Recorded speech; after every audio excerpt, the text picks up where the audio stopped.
ایک بھائی سوال کرتے ہیں، کیا سجدہ تلاوت کے لیے ان تمام شرائط کا پایا جانا ضروری ہے جو نماز کے سجدے کے لیے ضروری ہیں، اور سجدہ تلاوت کا صحیح طریقہ کیا ہے؟ رہنمائی فرما دیں۔ جی ہاں، سجدہ تلاوت کے لیے ان تمام شرائط کا ہونا ضروری ہے جو نماز کے سجدے کے لیے شرائط ہیں، مثلاً باوضو ہونا، جگہ کا پاک ہونا، کپڑوں کا پاک ہونا، قبلہ رخ ہونا وغیرہ۔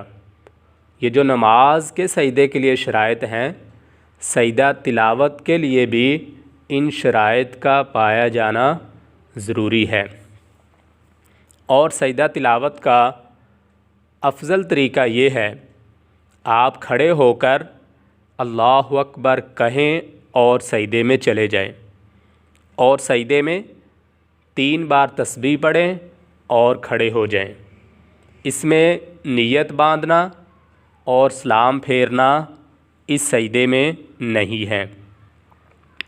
اسی طرح ایک آیت پر ایک ہی سجدہ کیا جاتا ہے۔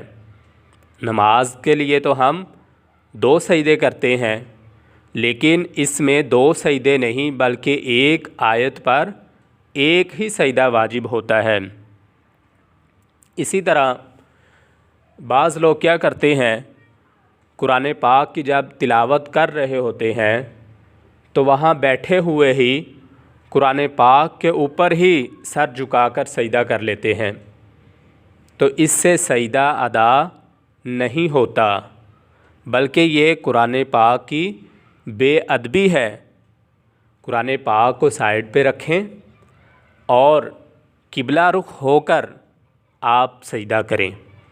افضل ہے کھڑے ہو کر، لیکن اگر بیٹھ کر بھی آپ سجدہ کر لیتے ہیں تو آپ کا سجدہ ادا ہو جائے گا۔ اسی طرح بعض دفعہ چارپائی پہ بیٹھ کر قرآن پاک کو پڑھ رہے ہیں، تو اگر تو وہ چارپائی ایسی ہے کہ آپ وہاں پہ سجدہ کریں تو آپ کی پیشانی، آپ کا سر اس میں دھنسے نہیں، اور اس چارپائی پہ جو کپڑا وغیرہ بچھا ہوا ہو وہ بھی پاک ہو، چارپائی بھی پاک ہو، تو پھر آپ وہاں پہ ہی سجدہ کرنا چاہیں تو کر سکتے ہیں، لیکن افضل اور بہتر یہی ہوتا ہے سجدہ زمین پر کیا جائے۔